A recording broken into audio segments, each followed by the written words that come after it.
Então, vamos lá. Na aula anterior, a gente parou falando de classificação de crimes, especificamente sobre o crime consumado e o crime tentado, né, chamado também de conatos. Crime consumado, a gente viu que nós temos, né, o crime consumado quando ele se reúne todos os elementos da sua definição legal, e o crime tentado ocorre quando o agente inicia a execução. Falei para vocês, é importante, a prova vai colocar todas as etapas do intercrimes, menos a execução, para tentar te confundir, ela vai colocar na alternativa lá, que tem o crime tentado quando iniciada a cogitação, a preparação, a consumação, né, e um pós-fato, né, que está fora do intercrimes, que é o exaurimento, e aí lá na última ele coloca a execução. Tá? Então, a tentativa nós temos quando o agente começa a execução do crime, né, é um assalto, dá um disparo, pá, certo o cara, só o cara não morre. Iniciou a execução e não se consuma por circunstâncias alheias à sua vontade. Não pode ser por vontade própria, senão pode ser desistência voluntária, que a gente vai estudar. E crime consumado, vimos, né, que todos os crimes têm vários elementos na definição legal. Temos o verbo que você precisa decorar e mais os outros elementos. Por exemplo, o crime de prevaricação, né, da fazer contra a disposição expressa na lei, deixar de fazer, né, alguma coisa que deveria praticar por conta do ofício, ou retardar um ato de ofício, para quê? Para satisfazer interesse ou sentimento pessoal. Então, de acordo com essa definição do crime consumado, a gente precisa de um desses verbos, um apenas, e tem que ter os outros elementos para satisfazer ou interesse ou sentimento pessoal. Por exemplo, eu deixo prender uma pessoa, tá? Deixei de prender, ó, deixar de fazer, atingir um verbo, e preciso outro para satisfazer interesse ou sentimento pessoal. No caso, um sentimento pessoal, deixo prender o cara porque ele é meu amigo. Então, nós temos consumado o crime de prevaricação do 319, tá? Isso é a definição do crime consumado. Crime doloso, crime culposo. Fácil, fácil, fácil, fácil. A minha filha, ela explica o que é dolo e culpa desde os 6 anos, né? Quando ela aprendeu a ler e escrever, ela pegava os livros, ficava tentando ler, e ela perguntava para mim, principalmente o que é dolo e culpa, ela começou a entender, e ela explicava para as pessoas. Ela falava assim, olha, meu pai sempre ensina, né, no computador, lá na escola que ele dá aula, que dolo é quando a gente faz malcriação, e culpa é quando a gente bate no vaso lá que está com a flor e quebra sem querer e sai correndo porque vai apanhar. E é isso, né? Dolo é quando a gente quer, ou pelo menos quando a gente assume o risco de produzir o resultado. Eu não quero, mas não estou nem aí se acontecer. Esse é o dolo eventual, tá? Então, nós temos o dolo, no caso, o dolo direto e o dolo indireto. Quer ver? Dolo direto. Quando que é o dolo direto? Quando o agente quer. A gente quer. Quando ele quer. Eu quero matar. Pá, matei.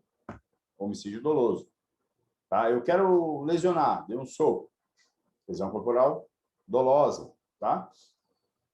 E o dolo indireto. O dolo indireto é quando a gente não quer. Né? Ele não quer. Opa. Não quer. Mas não, né?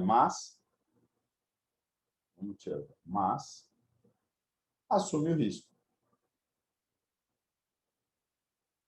Mas assume o risco de produzir o resultado. O que isso significa? O dolo indireto, na verdade, tem duas classificações, né? Alternativo ou eventual. No caso aqui, quando ele assume o risco, é o dolo eventual. Então, você pode colocar até eventual. A gente vai ver, tá? O que é dolo alternativo, vamos ver de novo. O que é dolo eventual, direto. Mas dolo direto, vocês vão entender que só tem um, que é quando eu quero. Eu saio com o meu carro com a intenção de atropelar o José. E aí, quando eu vejo o José, eu jogo o carro em cima dele. Eu já tinha intenção de atropelar, não foi sem querer, não foi assumindo risco. Eu quero atropelar o José. Vou lá e atropelo. Respondo por homicídio doloso, caso eu matar. Eu não quero atropelar o José, mas eu estou disputando corrida, disputando racha em via pública, sem permissão. Eu e o Pedro estamos disputando racha. Na via pública, todo mundo passando na rua e nós disputando racha. Velozes e Furiosos. Eu não quero atropelar ninguém, não estou disputando racha para matar ninguém, mas eu quero emoção. E eu sei que é possível atropelar alguém. Eu sei que é possível, tá? E eu penso, dane-se, se atropelar, atropelou, eu quero a diversão. Percebam? Ele pensa, dane-se, vai com isso na cabeça, porque é fácil para decorar, para diferenciar depois, por exemplo, da culpa consciente.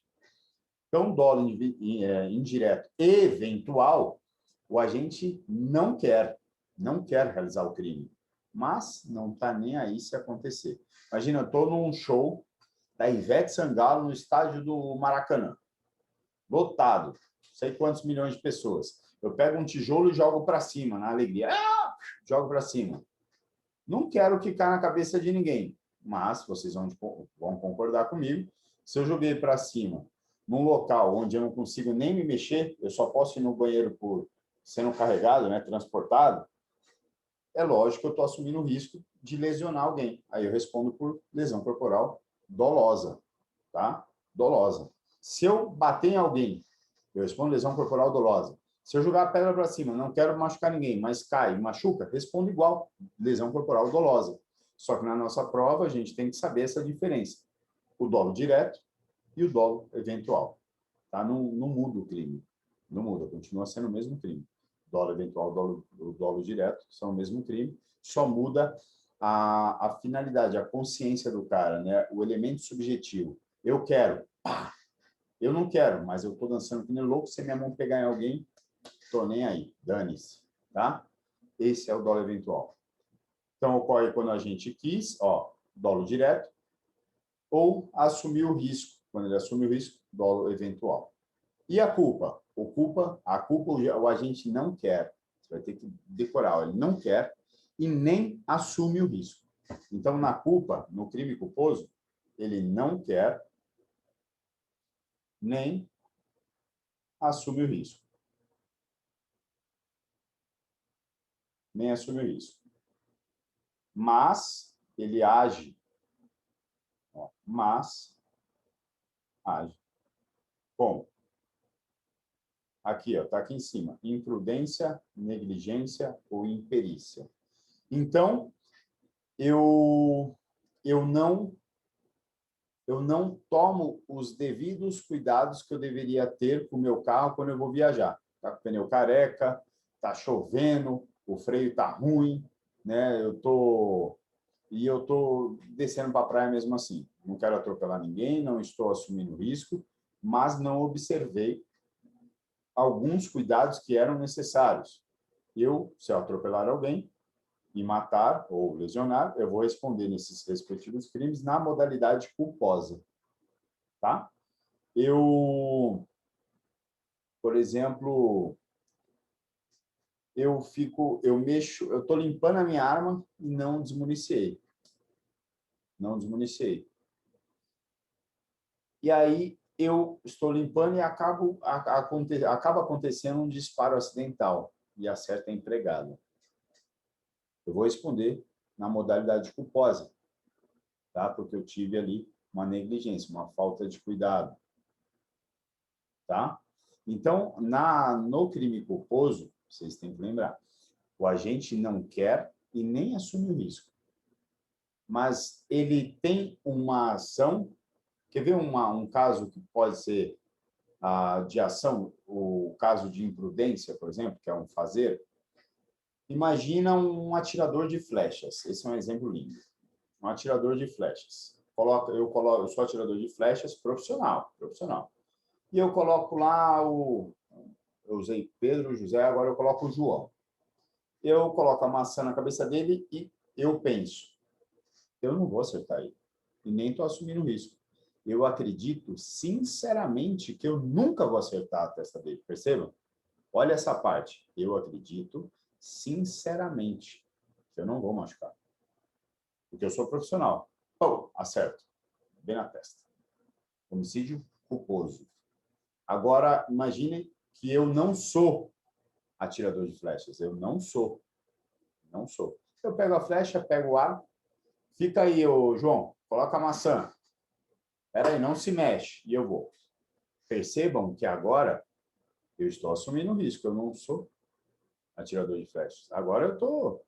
vamos lá, vamos ver o que vai dar. Se pegar, pegou. Dane-se. Eu não sou atirador, não sei nem onde eu vou acertar, eu sou péssimo. Aí é dolo eventual. Tá? Se eu pensar, se a prova colocar, ela vai colocar uma historinha. Se ela colocar que o agente fez alguma coisa, tal, não sei o quê, acabou cometendo crime, e você lê a história e perceber que esse agente, na cabeça dele, ele pensou, dane-se, se acontecer, aconteceu. É dolo eventual. É bem assim mesmo, fica fácil você pensar assim. Você leu a historinha e percebeu que o cara, ele não falou dane-se, ele pensou, danou-se, né? Ou, como é para a polícia, eu posso até falar, se ele pensar, foda-se, o que importa é a adrenalina, ou foda-se, o que der, o que acontecer, não estou nem aí, é dolo eventual.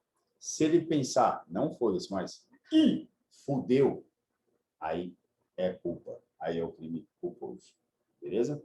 Quando ele fudeu, é porque ele não queria e acreditava sinceramente que o resultado não iria ocorrer. E essa parte você pode até anotar, é legal, porque às vezes cai na prova. Ó, coloca assim, ó. Aqui o agente acreditava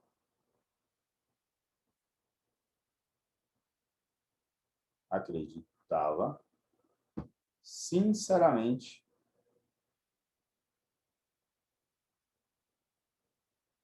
que o resultado não iria ocorrer.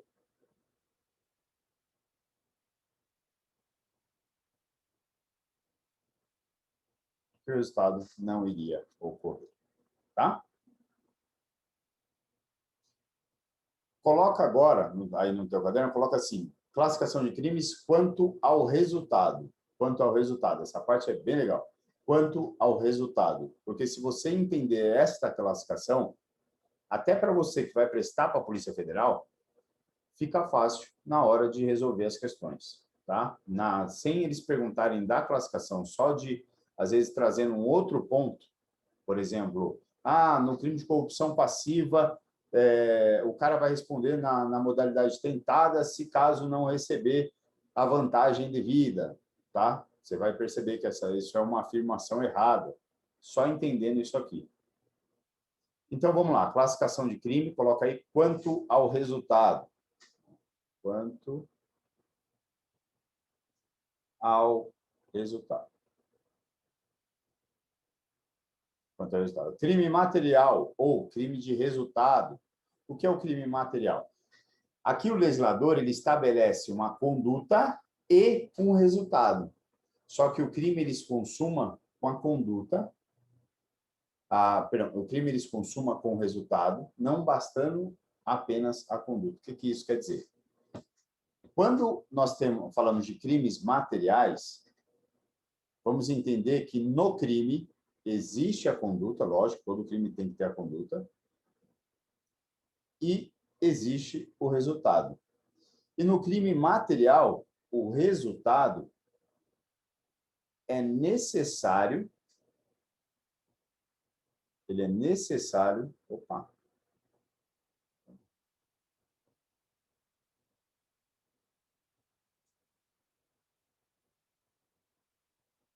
ele é necessário para consumação do delito.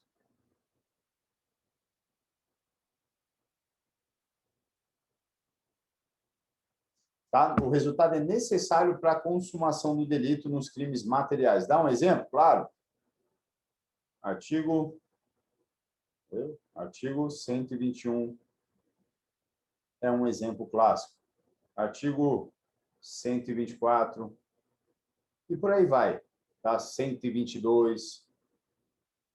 Ainda o 122 é interessante que é condicionado a um resultado, né? Dependendo do resultado que der, é uma pena diferente. A gente vai ver lá, participação ao suicídio. Então, alguns crimes, a maioria dos crimes são crimes materiais, né? Não posso dizer a maioria, né? A gente tem ali quase uns 50%, né? Tem bastante crime formal também. Então, o crime material, nós temos a conduta, temos o resultado, assim como os crimes formais, que a gente vai estudar na próxima classificação. Só que aqui nos crimes materiais, o resultado ele é indispensável para a caracterização do crime, ou seja, ele é necessário. Tem que acontecer o resultado para confirmar a consumação do crime. Homicídio, se o cara não morrer, é tentativa. Então, é necessário o resultado.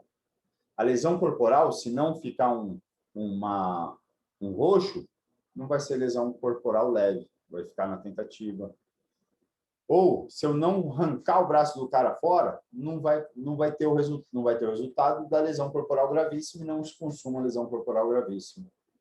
Então, tem alguns crimes que são materiais, e quando os crimes são materiais, precisa do resultado. Senão, não tem a consumação do delito, o cara responde por tentativa daquele crime e não por crime consumado. Crime formal ou de consumação antecipada ou ainda de resultado cortado. O sinônimo já diz, né? Resultado cortado. Esse crime, essa classificação de crime, refere-se àqueles crimes que existem conduta, como diz, todos os crimes têm que ter conduta, e existe o resultado. Mas aqui, o resultado é desnecessário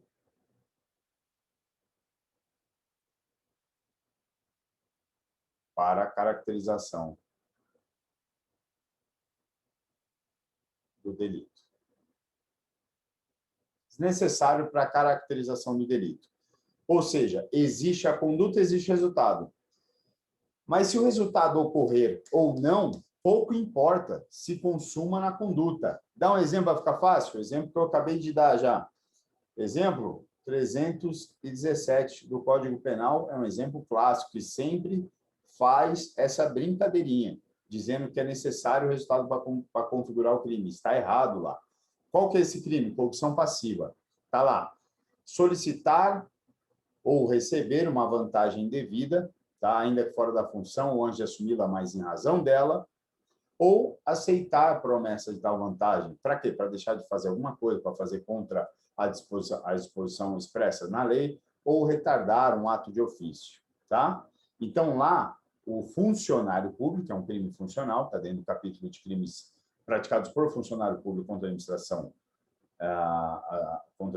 pública, e o cara, o policial solicita uma vantagem indevida, ou aceita uma promessa de uma vantagem, ou recebe uma vantagem indevida para fazer algo contra a disposição da lei, contra o que está dizendo na lei, para retardar algo que ele tem que realizar só para, de certa forma, ter alguma vantagem, em troca dessa vantagem devida, ou praticar contra a lei. Né? Então, ou ele não pratica, ou ele retarda, ou ele pratica contra a lei. Então, eu tenho que prender o sujeito, e eu retardo, espero, demoro. Para quê? Para vencer, porque o mandado de prisão tem validade, para vencer a validade. Ou fico enrolando até prescrever, fico demorando um tempão, retardando um auto de ofício em troca de uma vantagem devida. Ou eu abordo o sujeito, está com o carro todo irregular, está com uma arma ilegal lá, está com o simulacro, eu não faço nada, porque o particular oferece uma vantagem devida e eu recebo. É a corrupção passiva. Ou eu solicito, olha, me dá R$1.000 aí que eu não te prendo. Percebam que não precisa o cara me dar os R$1.000 para a configuração do crime. Eu solicitei, consumou. Solicitei, consumou. Eu aceitei a promessa da vantagem devida, o cara fala assim, pô, deixa eu ir embora, te trago aí um café amanhã. E eu falo, beleza, não vai esquecer do café, hein? Pode ir. O cara nem volta no dia seguinte, mas já está consumado, corrupção passiva. Já está consumado, não precisa do resultado. Se ele trouxer o dinheiro, o resultado é exaurimento. Ou seja, o que é o exaurimento? É um pós-facto não punível. Isso é influenciado. Isso é influenciar na hora da dosimetria da pena, mas não vai mudar a pena que está ali em abstrato. A pena é a mesma, não muda o crime. Tá? Então, estes crimes, os resultados são dispensáveis. Acontecendo ou não acontecendo, temos de delito. Tá? Já os crimes de mera conduta ou mera atividade, fácil, o nome já diz, só existe a conduta, não existe resultado. Ó, o resultado não existe. Não existe. Certo? Ele não existe. Não tem resultado. Aqui nos crimes de mera conduta, só tem a conduta. Dá um exemplo? Claro. Ato obsceno. Vai o cara lá no meio da rua, abaixa as calças e começa a balançar o bingolim. Começa a balançar lá no meio da rua. Não precisa caracterizar nenhum resultado. Não tem resultado. Se alguém vê, se alguém não vê, não tem resultado. Tá? Só tem aquela conduta já é o crime. Não existe nem possibilidade de resultado. É isso que nós tratamos aqui. Crime material, formal ou de mera conduta. Crime material tem conduta e o resultado precisa acontecer para a caracterização do crime, senão fica só na modalidade tentado. Crime formal tem conduta e tem resultado, mas o resultado acontecendo ou não pouco importa para a caracterização do crime. Crime de mera conduta, só existe a conduta. Fechou? Então, volto daqui a pouco com mais classificação de crimes. Até daqui a pouco, galera. Forte abraço.